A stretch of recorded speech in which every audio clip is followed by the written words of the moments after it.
আমরা সবাই আমাদের নেত্রী, আমাদের মা বেগম খালেদা জিয়ার জন্য মন খুলে আমরা দোয়া করব। আল্লাহ যাতে ওনার অতি দ্রুত সুস্থ করে আমাদের মাঝে আবার ফিরিয়ে দেয়। ওনার সুস্থতার জন্য আমরা সবাই প্রাণ খুলে দোয়া করব। উনি কি দেখতে পেরেছেন ওনার সন্তান হেঁটে কোনো কাজ করতে পারে না? উনি কয়েক বছর চিকিৎসা নিতে হয়েছে ওনাকে, কিচ্ছু করতে পারবো না।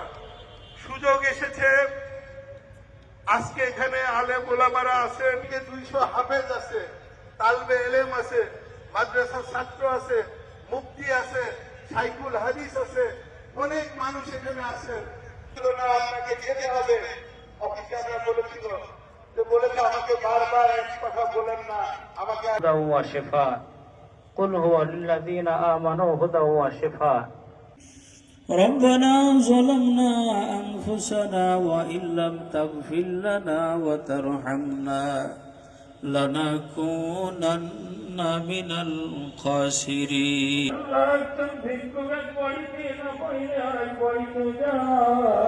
আমাদের হায়াত আছে, বাকি হায়াতের মধ্যে মেহেরবানি করে সমস্ত নেক আমল বেশি বেশি করবার তৌফিক দিয়া দাও। সমস্ত খারাপ কাজকে বর্জন করতে পারি তৌফিক দিয়া দাও। আল্লাহ তাআলা যারা হাত তুলেছি আমাদের আওলাদ ফরজান্দকে দ্বীনের জন্য কবুল ও মঞ্জুর করে নাও, ফরমাও।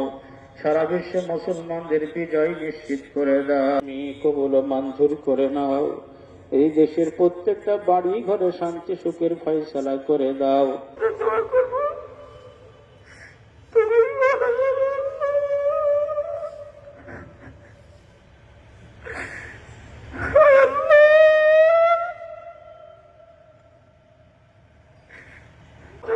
সোনার বাংলার সুন্দর সব পরিবেশ সন্তানদের পরিবেশকে সুস্থ করে ঠান্ডা করে দোয়ার খাতিরে তোমার বন্ধু বেগম খালেদা জিয়াকে পূর্ণ সুস্থতা দান করে দাও। রব্বুল আলামিন তাকে পূর্ণ সুস্থতা তুমি দান করে দাও।